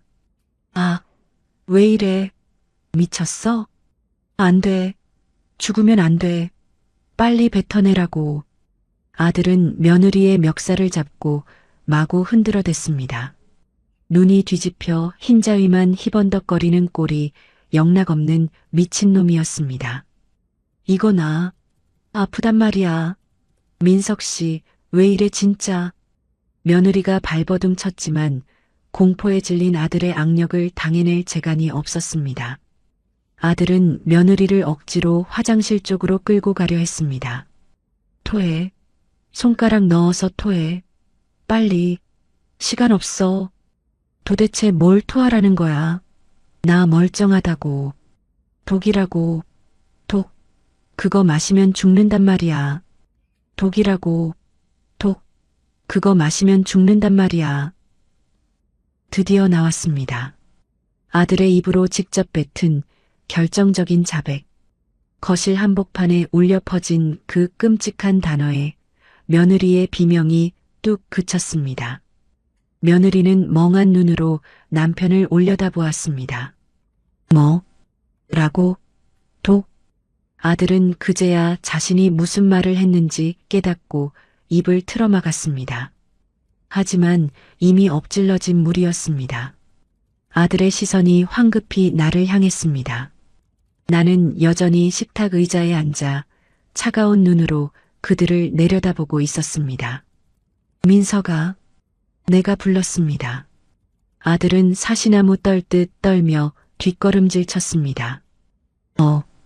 엄마, 그게 아니고요. 뭐가 아니라는 거냐? 내 입으로 말하지 않았니? 독이라고. 마시면 죽는다고. 아들은 대답 대신 바닥에 주저앉아 버렸습니다. 며느리는 그제야 상황 파악이 됐는지 얼굴이 사색이 되어 제 목을 감싸쥐었습니다. 독? 내가 독을 마셨다고? 민석 씨, 이게 무슨 소리야? 나한테 독을 먹인 거야? 아니야. 너 주려고 한 거 아니야. 엄마 주려고 한 건데 내가 마셨잖아. 참으로 가관이었습니다. 엄마 죽이려고 탄 독을 아내가 마셔서 억울하다는 투였습니다. 저 입에서 나오는 말들이 하나같이 어쩜 저리도 추악할까요? 내 뱃속으로 낳은 자식이 맞나 싶어 구역질이 올라왔습니다. 며느리는 비명을 지르며 화장실로 뛰어들어갔습니다. 왜? 변기를 붙잡고 구역질하는 소리가 적나라하게 들려왔습니다. 아들은 화장실 문 앞을 기어다니며 울부짖었습니다. 혜진아, 다 토해내. 제발, 죽지 마. 나는 천천히 자리에서 일어났습니다. 그리고 식탁 밑에 붙여두었던 녹음기를 떼어냈습니다. 손바닥만 한 기계 장치. 이 작은 물건 하나에 오늘 벌어진 이 끔찍한 폐륜극이 고스란히 담겨 있습니다. 민서가 다시 한번 아들을 불렀습니다. 아들은 엉금엉금 기어서 내 발치로 왔습니다. 그리고 내 바짓가랑이를 붙잡고 애원하기 시작했습니다. 엄마, 살려주세요. 제가 미쳤었나 봐요. 빚 때문에 빚쟁이들이 죽여버린다고 해서 너무 무서워서 눈물 콧물 범벅이 된 얼굴로 비는 꼴이 처량하기 그지없었습니다. 하지만 내 마음은 싸늘하게 식어 있었습니다. 그래서 내가 살려고 어미를 죽이려 했냐? 잘못했어요. 다시는 안 그럴게요. 엄마, 제발. 혜진이 좀 살려주세요. 해독제. 병원에 가야 해요. 아들은 제 아내 걱정에 정신이 반쯤 나가 있었습니다. 어미 죽이려던 놈이 제 마누라 죽을까봐 벌벌 떠는 꼴이라니. 나는 피식 웃음이 나왔습니다. 걱정 마라. 며느리 안 죽는다. 네, 그게 무슨. 아들이 멍하니 나를 올려다보았습니다. 며느리가 마신 거 그냥 오렌지 주스다. 내가 어제 시장에서 사와서 갈아 만든 아주 싱싱하고 맛있는 주스란다. 아들의 눈동자가 정지화면처럼 멈췄습니다. 화장실에서 구토하던 며느리도 멈칫하며 고개를 내밀었습니다. 네, 그게 무슨 말씀이세요? 독이라면서요. 아들이 소리쳤습니다. 나는 싱크대 하부장 문을 열었습니다. 그리고 깊숙한 곳, 쌀독 뒤에 숨겨두었던 진짜 독주스 병을 꺼냈습니다. 아들이 갈아놓은 것과 똑같이 생긴, 하지만 내용물은 전혀 다른 그 병을 식탁 위에 쿵 소리 나게 내려놓았습니다. 내가 만든 독주스는 여기 있다. 내가 화장실 간 사이에 내가 바꿔치기 했지. 아들은 입을 떡 벌리고 아무 말도 못했습니다. 내 치밀함에 놀란 걸까요? 아니면 안도감에 힘이 풀린 걸까요? 엄마가 어떻게 알았냐고? 내가 며칠 전부터 수상쩍게 굴 때부터 알았다. 내 집 서재에서 독초 검색하는 거 봤을 때부터 알았고, 돈 때문에 어미 죽이겠다고 전화로 짓거릴 때부터 다 알고 있었다. 아들은 그제야 모든 퍼즐이 맞춰진 듯 고개를 떨구었습니다. 자신이 완벽하게 속였다고 생각했지만 사실은 처음부터 내 손바닥 안에서 놀아나고 있었던 겁니다. 자신이 사냥꾼인 줄 알았지만 사실은 사냥감이었던 겁니다. 화장실에서 나온 며느리가 비틀거리며 다가왔습니다. 입가에 토사물을 묻힌 채 며느리는 악을 썼습니다. 이 늙은이가 사람 놀려요? 진짜 죽는 줄 알았잖아. 독을 마신 게 아니라는 걸 알자마자 다시 본색을 드러내는 며느리. 참으로 징글징글한 것들입니다. 놀리다니. 너희들이 나한테 한 짓에 비하면 이건 장난이지. 사람 목숨 가지고 장난친 건 너희들 아니냐? 어미 목숨을 돈으로 바꾸려 한 건 너희들 아니냐? 내 호통에 며느리는 입을 다물었습니다. 하지만 눈빛만은 여전히 도끼를 품고 있었습니다. 그래서요? 신고라도 하시게요? 증거 있어요? 우리가 독 탔다는 증거 있냐고요? 며느리는 끝까지 발악했습니다. 아마도 독주스 병만 없애버리면 그만이라고 생각하는 모양입니다. 나는 손에 들고 있던 녹음기를 들어보였습니다. 그리고 재생 버튼을 눌렀습니다. 독이라고. 독. 그거 마시면 죽는단 말이야. 엄마 주려고 한 건데 내가 마셨잖아. 아들의 생생한 육성이 거실에 울려 퍼졌습니다. 빼도 박도 못할 자백. 누가 들어도 명백한 살인 미수의 증거. 아들과 며느리의 얼굴이 흑빛으로 변했습니다. 이거면 충분하지 않냐? 그리고 여기 이주스 병. 경찰에 넘겨서 성분 분석하면 내가 넣은 독초 성분 다 나오겠지. 어디서 구했는지, 언제 갈았는지 다 밝혀지겠지.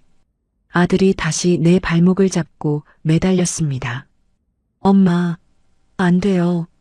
경찰은 안 돼요. 저 감옥 가면 진짜 끝장이에요. 혜진이는 어떡해요? 우리 애는요.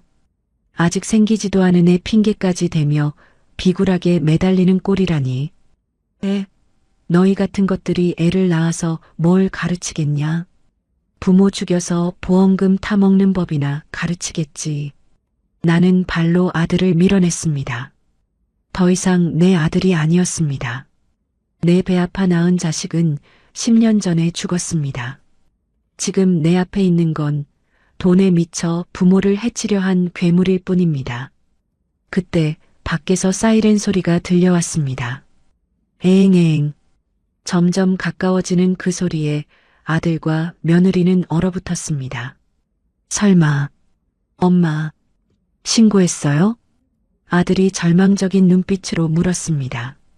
그래. 너희들 오기 전에 미리 전화해뒀다. 아들이 날 죽이려 한다고.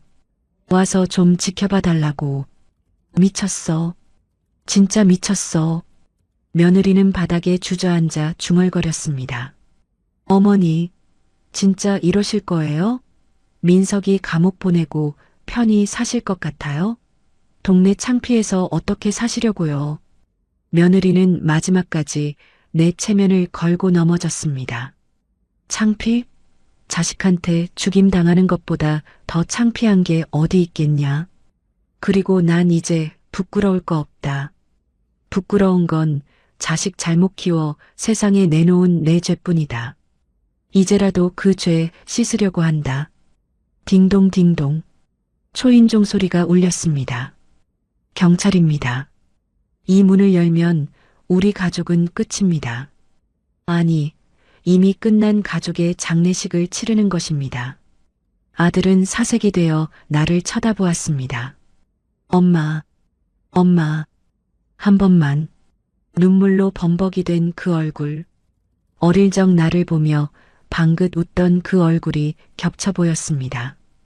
가슴이 찢어질 듯 아팠습니다. 하지만 나는 돌아섰습니다. 가서 죗값 치러라.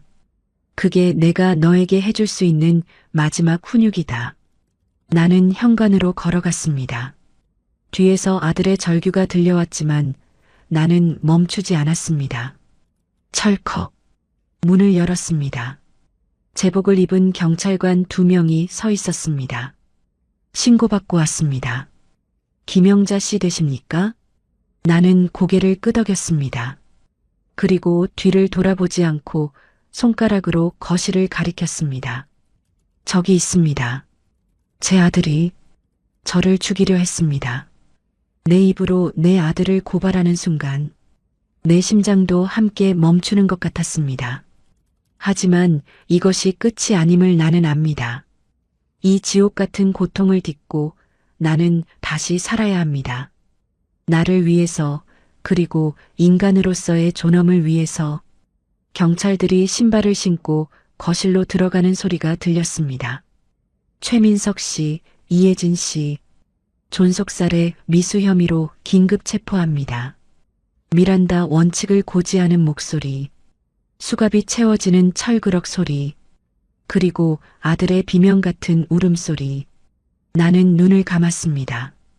볼을 타고 뜨거운 눈물이 흘러내렸습니다. 이 눈물은 슬픔의 눈물이 아닙니다. 내 지난 30년 헛된 희망과 맹목적인 사랑에 대한 작별의 눈물입니다. 경찰서 복도의 공기는 차갑고 비릿했습니다. 쇠창살과 수갑이 부딪히는 소리, 취객들의 고함 소리, 무전기 잡음 소리가 뒤섞여 웅웅거렸습니다. 나는 대기실 의자에 앉아 맞은편 취조실 유리창 너머를 바라보고 있었습니다.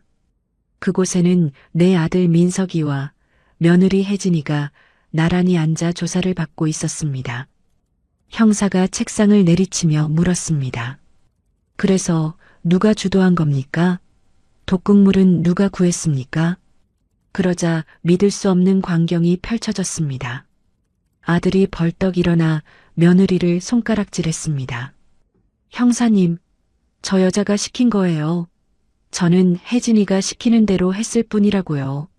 제가 빚 때문에 죽겠다고, 어머니 보험금이라도 타야 한다고 얼마나 닥달했는데요. 며느리의 눈이 뒤집혔습니다. 뭐, 야, 이 미친 새끼야. 내가 구해왔잖아. 내가 인터넷 뒤져서 독초 찾고 내가 갈아서 주스 만들었잖아. 나는 그냥 옆에 있었던 것뿐이라고. 웃기지 마. 내가 옆에서 감시했잖아. 안 하면 이혼하겠다고 협박했잖아. 이혼? 그래, 이혼해. 너 같은 살인마랑은 하루도 못 살아. 서로 멱살을 잡고 뒹굴 기세였습니다. 형사들이 달려들어 뜯어 말려야 했습니다. 그 아수라장을 지켜보는 내 마음속에서 마지막 한 줌 남아있던 미련마저 모래성처럼 허물어져 내렸습니다. 저것들이 부부라니, 저것들이 내 가족이라니. 죽음 앞에서도 서로를 챙기기는커녕 제 살길 찾겠다고 서로를 물어뜯는 꼴이 짐승보다 못했습니다. 사랑해서 결혼했다던 그 맹세는 다 어디로 갔습니까? 어머니 모시고 잘 살겠다던 그 약속은 다 개소리였습니까? 돈 앞에서는 부부도 부모도 천륜도 없는 저 바닥 없는 탐욕의 민낯. 나는 고개를 돌려버렸습니다. 더 이상 볼 가치도 없었습니다. 김영자 씨, 들어오시죠. 형사가 나를 불렀습니다. 참고인 조사를 받을 차례였습니다. 나는 무거운 몸을 일으켜 취조실로 들어갔습니다. 아들과 며느리가 나를 보며 눈을 반짝였습니다. 엄마, 엄마가 말 좀 잘해줘요. 나 엄마 죽이려고 한 거 아니라고.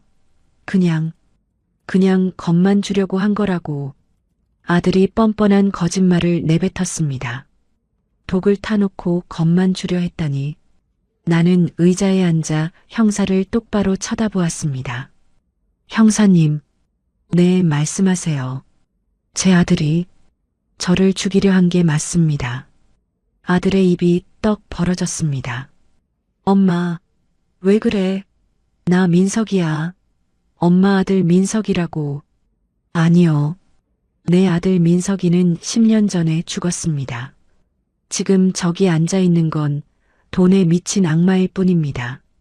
나는 품에서 태블릿 PC 사진을 찍어둔 핸드폰을 꺼내 형사에게 건넸습니다. 이게 증거입니다. 제 아들이 검색한 기록들입니다. 그리고 이 녹음기, 여기에 제 아들이 자백한 내용이 다 들어 있습니다. 형사가 증거물들을 확인하며 고개를 끄덕였습니다. 확실하네요. 계획적인 존속살해 미수입니다. 게다가 보험 사기 혐의까지 추가될 수 있겠는데요. 아들은 절망적인 표정으로 책상에 머리를 찧었습니다. 아, 안 돼. 안 된다고. 며느리는 그 옆에서 악을 썼습니다. 어머니, 진짜 독하신 노인네네. 자식 감옥 보내니까 속이 시원하세요? 네, 속이 시원하시냐고요. 독하다고요? 그래요, 나 독합니다. 오죽하면 내 손으로 내 새끼를 감옥에 보낼까요? 오죽하면 어미가 독을 품었을까요? 그래, 시원하다. 10년 묵은 체증이 내려가는 것 같다. 너희들이 내 목숨 가지고 장난질 칠 때 나는 피눈물을 흘렸다.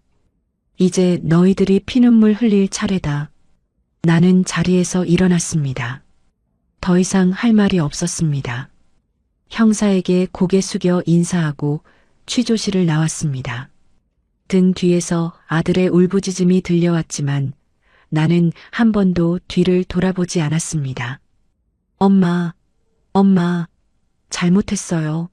한 번만요. 엄마. 경찰서를 빠져나오자 밤하늘에는 차가운 달이 떠 있었습니다. 차가운 밤 공기가 뜨거워진 내 얼굴을 식혀주었습니다. 끝났구나. 정말로 끝났구나. 택시를 타고 집으로 돌아오는 길, 기사님이 백미러로 힐끗거리며 물었습니다. 손님, 무슨 안 좋은 일 있으세요? 얼굴이 많이 상하셨네. 아니요. 좋은 일 있습니다. 아주 큰 짐을 덜어냈거든요. 나는 씁쓸하게 웃으며 대답했습니다. 집에 도착하니 텅 빈 거실이 나를 반겨주었습니다. 어제까지만 해도 아들 내외와 실랑이를 벌였던 그 전쟁터 같던 거실이 이제는 절간처럼 고요했습니다. 식탁 위에는 아직 치우지 못한 유리잔 3개가 덩그러니 놓여 있었습니다. 내가 마신 물잔, 며느리가 마신 주스잔, 그리고 아들이 마신 공포의 잔. 나는 주스잔을 집어들고 싱크대에 쏟아부었습니다. 노란 액체가 하수구로 빨려 들어갔습니다. 마치 내 지난 세월의 헛된 기대와 사랑이 씻겨 내려가는 것 같았습니다. 설거지를 하고 행주로 식탁을 닦았습니다. 박박 문질러 닦았습니다. 그들의 흔적을, 그들의 탐욕을, 그들의 냄새를 내 집에서 완전히 지워버리고 싶었습니다. 청소를 마치고 안방으로 들어왔습니다. 벽에 걸린 가족 사진이 눈에 들어왔습니다. 민석이 돌잔치 때 찍은 사진, 유치원 졸업식, 대학 입학식. 내 인생의 모든 기쁨이 오직 최민석이라는 이름 3글자에 맞춰져 있었습니다. 사진 속에 나는 언제나 아들 옆에서 웃고 있었습니다. 바보같이, 멍청하게. 나는 의자를 밟고 올라가 사진 액자를 떼어냈습니다. 그리고 주저없이 액자 뒷면을 열어 사진을 꺼냈습니다. 직, 사진을 반으로 찢었습니다. 나와 아들 사이를 갈라놓았습니다. 또 한 번 찢고 또 찢었습니다. 종이 조각들이 눈송이처럼 방바닥에 흩날렸습니다. 장롱을 열었습니다. 아들이 사줬던 싸구려 스카프, 며느리가 버리다시피 주고 간 헌 옷가지들 다 꺼냈습니다. 그리고 종량제 쓰레기 봉투에 담았습니다. 꾹꾹 눌러 담았습니다. 미련 한 톨 남지 않게 쓰레기 봉투를 들고 대문 밖으로 나갔습니다. 전봇대 및 쓰레기 더미 위에 봉투를 던졌습니다. 툭! 무거운 짐이 떨어져 나가는 소리가 났습니다. 다시 집으로 들어와 문을 잠갔습니다. 철컥, 철컥. 이제 이 집에는 나 혼자입니다. 무서워야 하는데, 외로워야 하는데, 이상하게도 마음이 편안했습니다. 마치 태풍이 지나간 뒤의 바다처럼 고요하고 평화로웠습니다. 나는 부엌으로 가서 밥을 안 쳤습니다. 내일 아침 먹을 밥입니다. 혼자 먹을 밥이지만 따뜻하고 고슬고슬하게 지을 것입니다. 김치찌개도 끓여야겠습니다. 돼지고기 숭덩숭덩 썰어 넣고 내가 좋아하는 두부도 잔뜩 넣어서 말입니다. 이제 나는 누구의 어머니도 누구의 시어머니도 아닙니다. 나는 그냥 김영자입니다. 내 돈으로 내가 밥 사 먹고 내 집에서 내 마음대로 자고 내 인생 내가 사는 김영자입니다. 잠자리에 누웠습니다. 천장을 바라보며 생각했습니다. 내일은 동사무소에 가서 기초연금 통장 비밀번호부터 바꿔야겠습니다. 그리고 변호사를 알아봐야겠습니다. 아들이 감옥에서 나와서 혹시라도 해코지하지 못하도록 접근금지 신청도 하고 유산 상속 포기 각서도 공증 받아 놓아야겠습니다. 독하다고요? 아니요, 이건 생존입니다. 늙은 호랑이가 제 가죽을 지키기 위해 마지막으로 발톱을 세우는 것입니다. 눈을 감으니 아들의 울부짖는 얼굴이 떠올랐지만 나는 고개를 저어 지워버렸습니다. 그리고 그 자리에 내일 아침 떠오를 붉은 태양을 그려 넣었습니다. 나는 살 것입니다. 보란 듯이 아주 잘 살 것입니다. 그게 내가 아들에게 내리는 가장 잔인하고도 우아한 천벌일 테니까요. 법정 안은 무거운 정막으로 가득 차 있었습니다. 나는 방청석 맨 앞줄에 앉아 피고인석에 나란히 앉은 두 사람을 바라보았습니다. 수의를 입은 내 아들 민석이 그리고 며느리 혜진이 불과 한 달 전까지만 해도 명품 옷을 휘감고 거들먹거리던 그들이 이제는 초라한 죄수복을 입고 고개를 숙이고 있었습니다. 그 모습이 불쌍하냐고요? 아니요. 그저 어울린다는 생각뿐이었습니다. 제 몸에 딱 맞는 옷을 입은 것처럼 그들의 추악한 본성에 걸맞은 모습이었습니다. 지금부터 피고인 최민석, 이혜진에 대한 존속살해, 미수 및 보험 사기 방지 특별법 위반 사건 공판을 시작하겠습니다.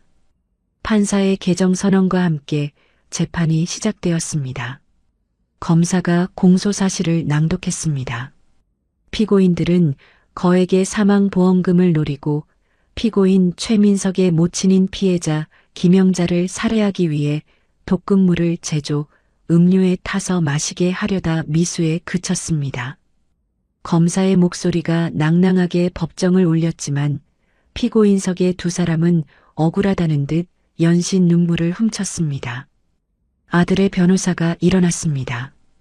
비싼 돈 주고 샀다는 그 변호사는 내 아들을 효심 깊은 불운하로 포장하기 시작했습니다. 존경하는 재판장님, 피고인 최민석은 살해 의도가 없었습니다. 단지 빚독촉에 시달려 판단력이 흐려진 상태에서 어머니에게 겁을 주어 금전적 도움을 받고자 했을 뿐입니다. 실제로 독극물의 양도 치사량에 미치지 못했습니다. 겁을 주려 했다고요? 치사량에 미치지 못했다고요? 기가 막혀서 헛웃음이 나올 뻔했습니다. 경찰 조사 결과 그날 주스에 들어간 독초 추출액은 성인 남자 2명도 거뜬히 죽일 수 있는 양이었습니다. 그런데도 저들은 뻔뻔하게 거짓말을 늘어놓고 있었습니다. 며느리의 변호사도 질세라 일어났습니다.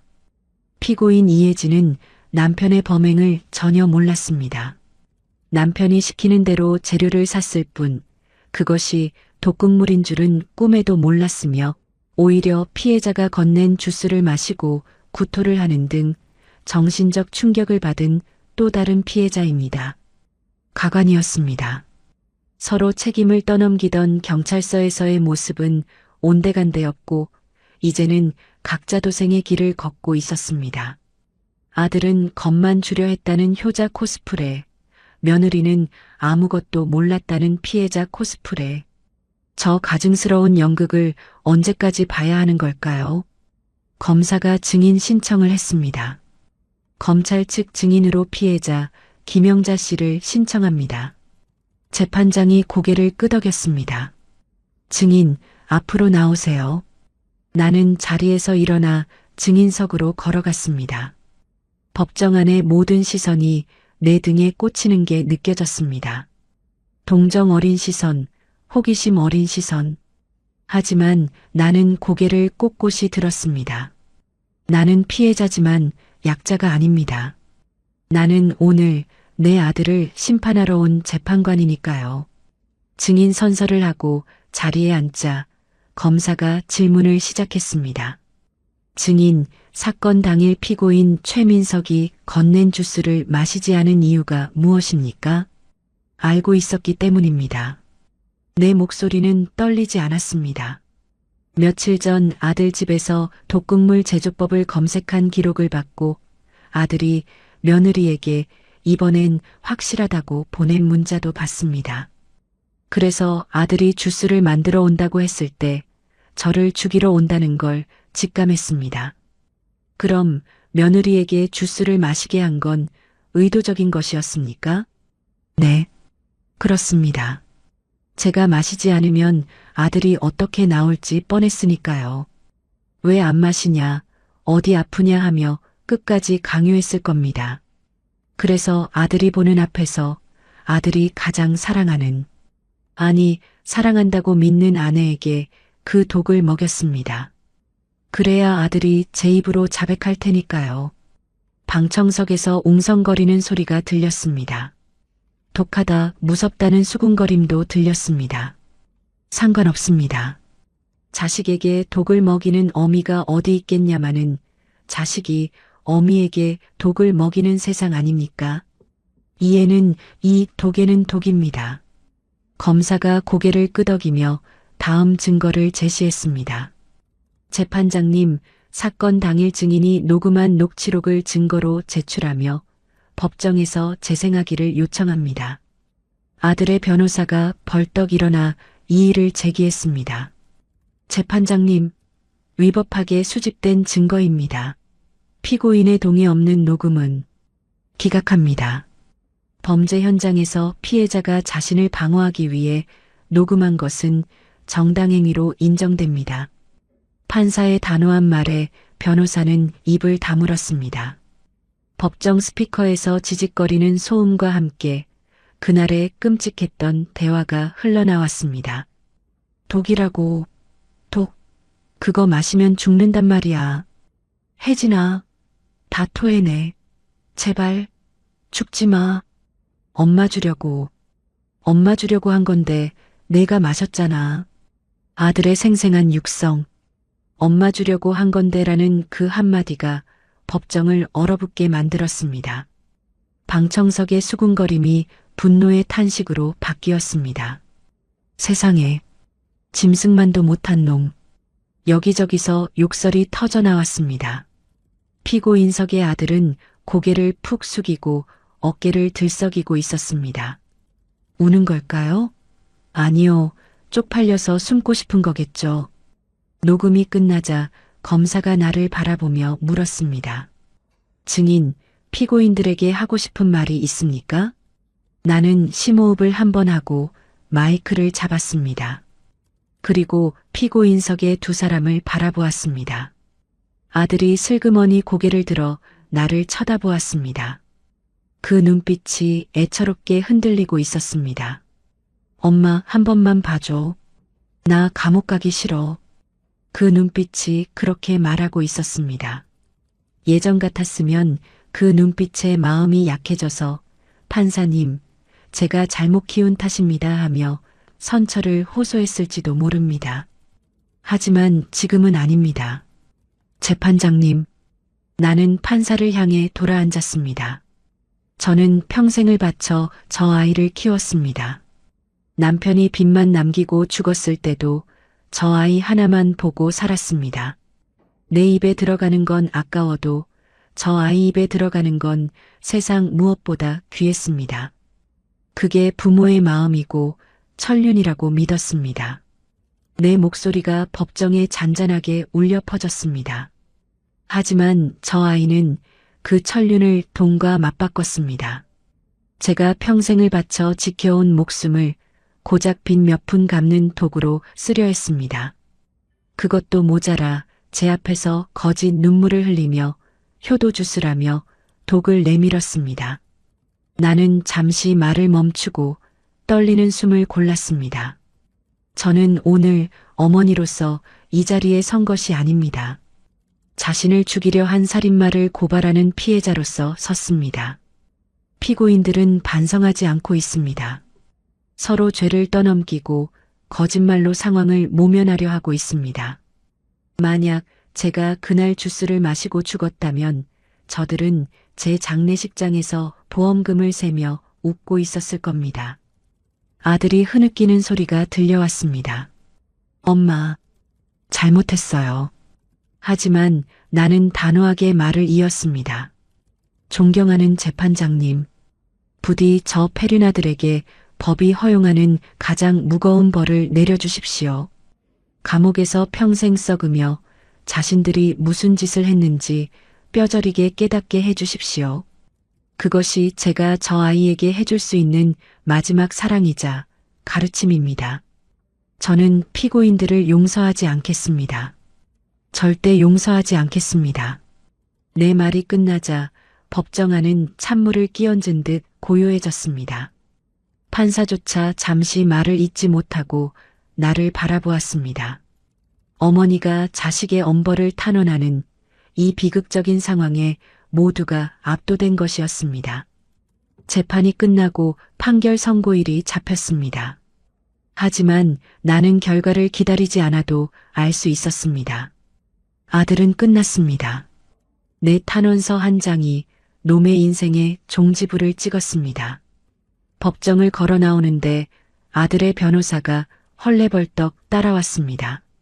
어머니, 아니, 김영자 씨, 이러시면 어떡합니까? 아무리 그래도 친아들인데 합의를 해주셔야 집행유예라도 나오죠. 진짜 아들 감옥 보내실 겁니까? 나는 걸음을 멈추고 변호사를 쳐다보았습니다.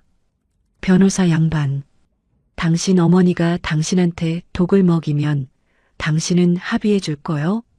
네. 아니, 그건 내 아들은 죽었습니다. 10년 전에요. 저 안에 있는 건 내 아들 탈을 쓴 괴물입니다. 괴물은 감옥에 가야죠. 세상에 나오면 안 되죠. 나는 변호사를 지나쳐 법원 정문을 나섰습니다. 햇살이 눈부시게 쏟아지고 있었습니다. 오랜만에 느껴보는 따뜻한 햇살이었습니다. 그동안 내 마음속에 드리워져 있던 먹구름이 걷히고 비로소 맑은 하늘이 보이는 것 같았습니다. 집으로 돌아오는 버스 안에서 나는 창밖을 보며 생각했습니다.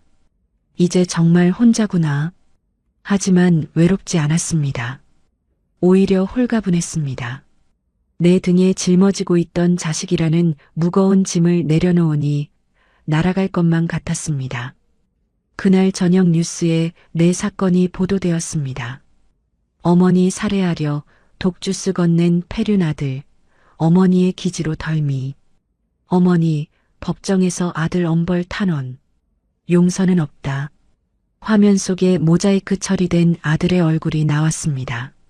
사람들은 혀를 차며 욕을 하겠지요. 하지만 나는 담담하게 TV를 껐습니다. 이제 저 뉴스는 남의 이야기입니다. 내 이야기는 이제부터 시작이니까요. 며칠 뒤 1심 판결이 나왔습니다. 피고인 최민석 징역 7년, 피고인 이혜진 징역 5년. 존속살해 미수치고는 꽤 무거운 형량이었습니다. 판사는 판결문에서 어머니가 엄벌을 탄원하고 있고 범행 수법이 계획적이고 패륜적이라 죄질이 매우 나쁘다고 양형 이유를 밝혔습니다. 나는 그 소식을 전해 듣고 조용히 밥을 지어 먹었습니다. 7년. 길다면 길고 짧다면 짧은 시간이지만 그동안 나는 온전히 나를 위해 살 것입니다. 7년 뒤에 놈들이 출소해서 찾아온다면 그때는 더 강해진 내가 그들을 맞이할 것입니다. 아니, 그때쯤이면 나는 이미 그들이 닿을 수 없는 곳에서 훨씬 더 행복하게 살고 있을지도 모릅니다. 이제 마지막 정리만 남았습니다. 아직도 내 호적에 남아있는 그 더러운 이름들을 파내는 일, 그리고 내 남은 인생을 채워줄 새로운 희망을 찾는 일. 내일은 날씨가 더 좋을 거라고 합니다. 내일은 꽃구경이라도 가야겠습니다. 혼자 가는 꽃놀이가 얼마나 예쁠지 벌써부터 기대가 됩니다. 아들이 교도소로 간 지 석 달이 지났습니다. 처음 한 달은 멍하게 지냈습니다. 30년 넘게 내 삶의 중심이었던 존재가 사라지니 마치 중력을 잃은 우주선처럼 허공을 떠도는 기분이었습니다. 하지만 시간이 지나면서 깨달았습니다. 중력을 잃은 게 아니라 새로운 중력을 찾아야 한다는 것을 말이죠. 그 중력의 이름은 바로 나 자신이었습니다. 나는 오늘도 집안 정리를 합니다. 장롱 깊숙한 곳에서 아들의 첫돌 사진, 초등학교 운동회 메달, 대학교 졸업장이 나왔습니다. 예전 같았으면 이것들을 쓸어안고 울었겠지만 지금은 담담하게 비닐봉지에 담았습니다. 추억이라는 이름의 족쇄를 이제는 내려놓을 때입니다. 아들이 나를 죽이려 한 순간 우리의 모자 관계는 이미 끝났으니까요. 비닐봉지를 들고 대문 밖으로 나갔습니다. 쓰레기 수거함 앞에 섰습니다. 마지막으로 한 번 망설였지만 이내 단호하게 던져 넣었습니다. 툭! 무거운 짐이 떨어지는 소리. 그리고 마음이 한결 가벼워지는 느낌. 이제 정말 끝이구나. 동사무소에 들렀습니다.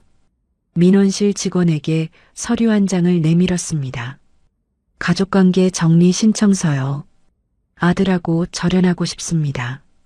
직원이 놀란 눈으로 나를 쳐다보았습니다. 어머니, 이거 한 번 하시면 돌이킬 수 없는데요. 정말 괜찮으세요? 괜찮습니다. 아니, 이래야 괜찮습니다. 나는 서류에 또박또박 이름을 적었습니다. 김영자. 더 이상 최민석의 어머니가 아닌 그냥 김영자로 살 것입니다. 서류를 제출하고 나오는 길에 발걸음이 이상하게 가벼웠습니다.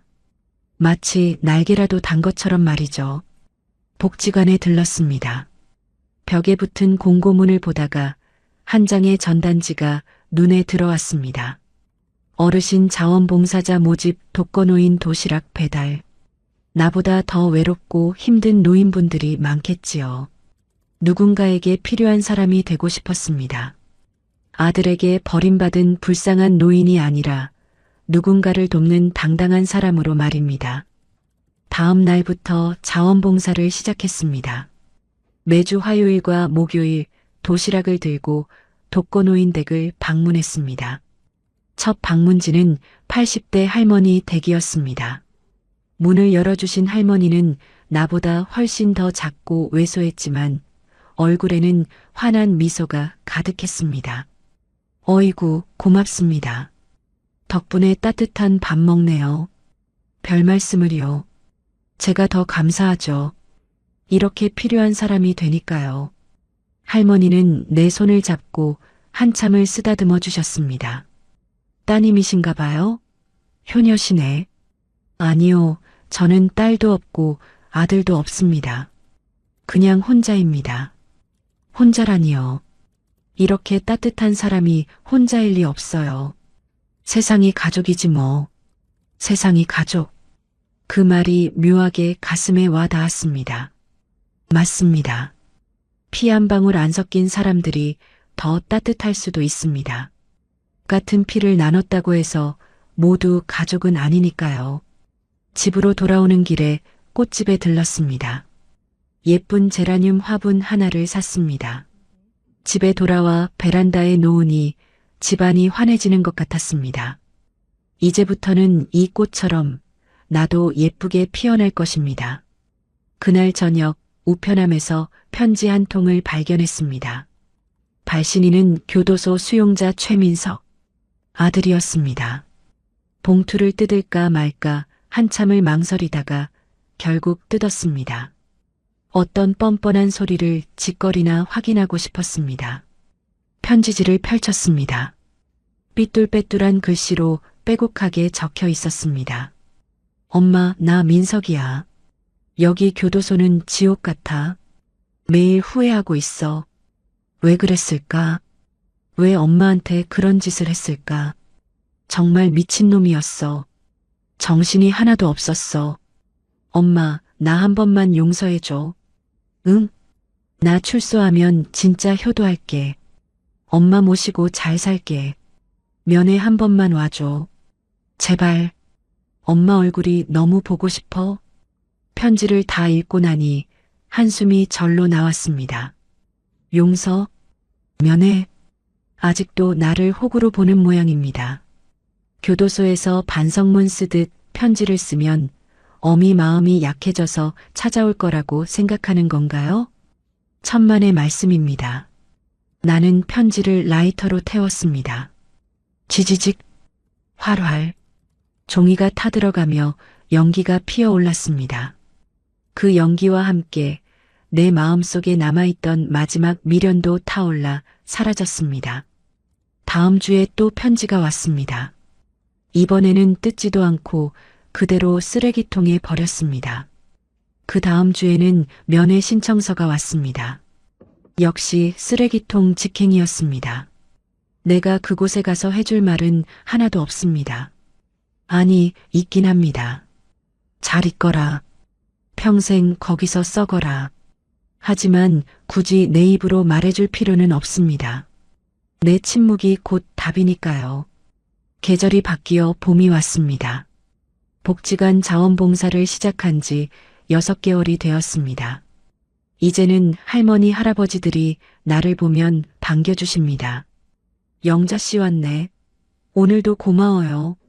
누군가에게 필요한 사람이 된다는 것. 그게 이렇게 행복한 일인 줄 몰랐습니다. 복지관 관장님이 나를 불렀습니다. 영자 씨, 이번에 모범 자원봉사자 표창 받으실 거예요. 축하드려요.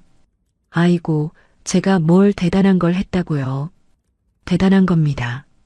한 번도 빠지지 않고 성실하게 그리고 진심으로 어르신들을 대하시잖아요. 솔직히 처음엔 걱정했어요. 영자 씨도 힘든 일 겪으셨다고 들었거든요. 나는 씁쓸하게 웃었습니다. 그게 오히려 약이 됐나 봐요. 내가 힘들었으니까 다른 분들 힘든 게 더 잘 보이더라고요. 표창식 날 나는 생전 처음으로 상장을 받았습니다. 손주 자랑하듯 자식 자랑하던 내가 이제는 내 이름으로 된 상장을 받았습니다. 기념사진을 찍을 때 누군가 물었습니다. 가족분 안 모시고 오셨어요? 네, 전 혼자예요. 외로우시겠어요? 아니요, 하나도 안 외로워요. 저 혼자가 참 좋거든요. 정말이었습니다. 더 이상 자식 눈치 안 보고 며느리 비위 안 맞추고 내 마음대로 사는 게 이렇게 좋을 줄 몰랐습니다. 아침에 일어나면 내가 먹고 싶은 걸 해 먹고 내가 보고 싶은 TV를 보고 내가 가고 싶은 곳에 갑니다. 이게 바로 자유구나. 이게 바로 행복이구나. 어느 화창한 봄날 오후 나는 동네 뒷산에 올랐습니다. 산책로를 따라 걷다 보니 야생화가 만발한 작은 꽃밭이 나타났습니다. 노란 민들레, 보라색 제비꽃, 하얀 벚꽃잎이 바람에 흩날렸습니다. 나는 벤치에 앉아 그 풍경을 한참 바라보았습니다. 참 아름답구나. 살아있다는 게 이렇게 아름다운 거구나. 아들이 건넨 그 독주스를 마셨다면 나는 이 꽃들을 볼 수 없었겠지요. 이 따뜻한 햇살도, 이 상쾌한 바람도 다 느낄 수 없었겠지요. 살아남기를 정말 잘했습니다. 문득 1년 전 그날이 떠올랐습니다. 아들이 건넨 그 노란 주스. 어머니, 이거 드세요. 제가 특별히 몸에 좋은 것만 넣어서 갈았어요. 그 달콤한 거짓말과 그 뒤에 숨겨진 끔찍한 진실. 그리고 내가 내뱉은 그 한마디. 글쎄다. 그 주스? 며느리가 다 마셨는데 지금 생각해도 아찔합니다.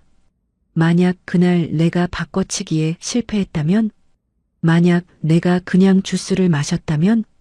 아마 이 자리에 없었겠지요. 아들놈은 내 장례식에서 눈물 한 방울 흘리고 보험금 타서 빚 갚고 잘 먹고 잘 살았겠지요. 하지만 나는 살았습니다. 그리고 앞으로도 살 것입니다. 아주 오래, 아주 건강하게, 아주 당당하게 살 것입니다. 그게 내가 아들에게 내릴 수 있는 가장 잔인한 천벌이니까요. 어미가 행복하게 잘 사는 꼴을 감옥 안에서 이를 갈며 지켜보게 하는 것. 그것만큼 확실한 복수가 어디 있겠습니까? 바람이 불어와 내 머리카락을 쓸어 넘겼습니다. 나는 눈을 감고 깊게 숨을 들이마셨습니다. 꽃향기가 코끝에 맴돌았습니다. 살아있다는 것, 자유롭다는 것, 행복하다는 것, 이 모든 게 감사했습니다. 눈을 뜨니 저 멀리 청년 부부가 손을 잡고 걸어오고 있었습니다. 행복해 보였습니다. 예전 같았으면 우리 민석이도 저랬으면 하며 부러워했을 텐데 지금은 그저 미소만 지어질 뿐입니다. 남의 행복을 시샘하지 않고 축복해 줄 수 있는 여유. 그것도 내가 얻은 선물이었습니다. 벤치에서 일어나 집으로 돌아가는 길, 휴대전화가 울렸습니다. 모르는 번호였습니다. 받았습니다. 여보세요? 김영자 씨 맞으십니까? 교도소입니다. 수용자 최민석이 어머니께 면회를 신청했는데요. 거절합니다. 네, 하지만 친모님이신데요. 거절한다니까요. 앞으로도 면회 신청 오지 않도록 차단 등록 좀 해주세요. 알겠습니다. 전화를 끊었습니다. 가슴이 조금 아팠지만 후회는 없었습니다. 나는 이미 아들을 버렸습니다. 아들도 나를 버렸고요. 이제 우리는 남입니다. 피는 물보다 진하다지만 독을 탄 피는 물보다 못합니다. 집에 도착해 저녁을 준비했습니다. 오늘은 내가 좋아하는 된장찌개를 끓였습니다. 두부 듬뿍, 애호박 듬뿍, 감자 듬뿍. 혼자 먹는 밥상이지만 정성껏 차렸습니다. 나를 위해서, 김영자를 위해서 밥을 먹고 설거지를 하고 TV를 보다가 잠자리에 들었습니다. 베개에 머리를 대니 하루가 참 빨리 지나갔다는 생각이 들었습니다. 행복한 시간은 빠르다더니 정말 그런가 봅니다. 내일은 또 어떤 하루가 펼쳐질까요? 복지관에서 할머니 할아버지들을 만나고 꽃에 물을 주고 저녁에는 도서관에 가서 책이라도 빌려볼까요? 생각만 해도 설레었습니다. 68살에 이렇게 설레는 내일을 기다리다니 참 신기한 일입니다. 눈을 감으며 나는 중얼거렸습니다. 민석아, 넌 잘 있거라. 나는 잘 살 거다. 그리고 평화로운 잠에 빠져들었습니다. 악몽도 없고 한숨도 없는 아주 편안한 잠이었습니다. 이 이야기는 비뚤어진 욕망이 가족을 어디까지 파괴할 수 있는지, 그리고 단호한 결단이 어떻게 한 사람의 인생을 구원할 수 있는지 보여주고 있습니다. 인생을 살다 보면 누구나 믿었던 사람에게 상처받는 순간이 찾아오기 마련입니다. 아들 민석 씨처럼 돈에 눈이 멀어 소중한 것을 저버릴 수도 있고, 며느리 혜진 씨처럼 잘못된 선택에 동조하다가 결국 자신마저 잃어버릴 수도 있죠. 하지만 가장 중요한 건 그 시련 앞에서 우리가 어떤 선택을 하느냐입니다. 주인공 영자 씨가 보여준 것처럼 때로는 아픈 상처를 도려내는 용기가 우리를 진정한 자유로 이끌기도 합니다. 과거의 아픔은 바꿀 수 없지만 남은 인생의 행복은 오로지 우리의 선택에 달려 있으니까요. 어쩌면 여러분 주변에도 가족이라는 이름으로 힘겨운 짐을 지고 계신 분이 있을지도 모릅니다. 혹은 여러분 자신이 누군가를 끊어내야 할지, 용서해야 할지 고민하고 계실 수도 있겠죠. 오늘 이 이야기가 여러분의 마음에 작은 해답과 용기가 되었기를 바랍니다. 앞으로도 여러분의 마음을 울리는 삶의 진실을 담은 다양한 이야기로 찾아뵙겠습니다. 여러분의 하루가 거짓 없는 진실과 따뜻한 위로로 가득하길 바랍니다. 채널 구독과 좋아요도 잊지 말고 부탁드립니다.